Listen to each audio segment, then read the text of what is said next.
Tutaj mamy swój już domek. Wnętrze to jest. To jest wnętrze.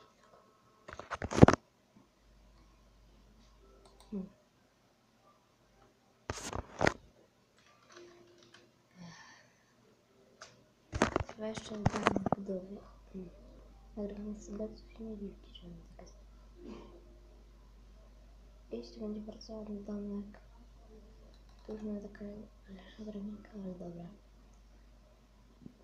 To jest tylko komunikat, ale właściwie to będziemy w weekend cały nagrywać Minecraft, ale po jeden odcinek codziennie, więc jakoś co tydzień to idzie na łapkę kreatywną.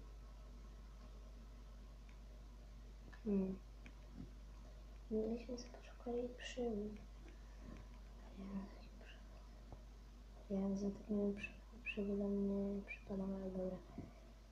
Piszcie w komentarzach, co chcecie, żebym robił. Okej, to pa, na razie.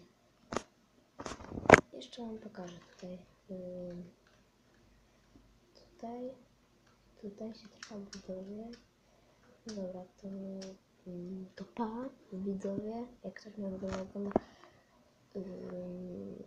gdy chcecie, żeby przychodziły wam moje powiadomienia z YouTube'a, to możecie sobie dokliknąć taki przycisk subscribe i potem tam potwierdzić takie jedno ten. Dobra, to na razie pa.